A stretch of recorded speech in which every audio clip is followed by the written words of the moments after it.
Hi there. Welcome to Painting Queer History, where I draw portraits of historical figures while telling you about their lives. This episode will be talking about Angela Clayton. Born in 1959, Clayton showed an early interest in physics and would pursue a career in nuclear physics with a focus on radiation protection and nuclear safety. Before I go further, I'm going to define nuclear criticality because it's going to come up a lot, as much of what Clayton did professionally pertained to the critical safety of nuclear reactors, in addition to her work developing radiation shielding materials for medical use. So, nuclear criticality is when you're performing nuclear fission when it becomes a self-sustaining but not growing chain reaction. Each instance of atom splitting produces a sufficient number of neutrons to sustain the chain reaction but not grow, but not shrink. It's basically a steady, stable state. Subcritical would be less neutrons breaking atoms than the prior reaction, decreasing power levels, and supercritical would have more neutrons breaking than the prior reaction. Long story short, criticality is the normal state of nuclear reactors, that is operating under safe standard conditions. It's not increasing in power, it's not decreasing in power, it's stable. Now, back to Clayton. She would serve as the head of criticality safety at the Atomic Weapons Establishment for years, chairperson of the UK Working Party on Criticality, was a member of the Working Group for American National Standard, the Nuclear Criticality Control of Special Actinide Elements as coordinated by the American Nuclear Society, participated in the International Criticality Safety Benchmark and Evaluation Project, and was an advisor for multiple international conferences on nuclear criticality safety.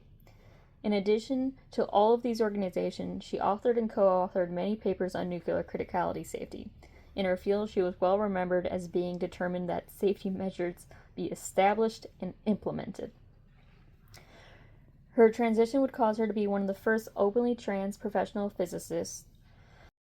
Due to traumatic experiences when first attempting to medically transition, Clayton would transition without medical support and live as a woman for years before engaging with the doctors to receive a surgery. In 1999, she would join the organization Press for Change, a UK group that offers legal support and lobbying activity on behalf of trans lives, and was at one point its vice president. Clayton was also heavily involved in union activities. She would be the first trans observer in 2002 to the UK Trades Union Congress LGBT committee when trans people were added to the organization structure, and would serve 3 terms as a committee member. Later, she would be elected as a trustee of the AWE pension scheme. Clayton also helped develop and implement the Gender Recognition Act of 2004, which was an early step in the process of allowing trans people to change their legal gender in the UK. It was not without its flaws, both in the structure of the process and the documentation that it provided, but it was years ahead of other nations. In 2005, Clayton would be appointed a member of the Order of the British Empire for services in gender issues. In 2009, Clayton would also receive a law degree. She would retire from her work as a physicist early for health reasons in 2011. She would die in 2014, leaving behind a legacy of nuclear safety and trans activism. Please comment to let me know if you like the portrait, if you have any other interesting facts about Angela Clayton, or if there's a figure in LGBTQ plus history that you'd like me to cover. If you want to see more of this series, then I'd recommend subscribing so you see them as they come out. Best wishes!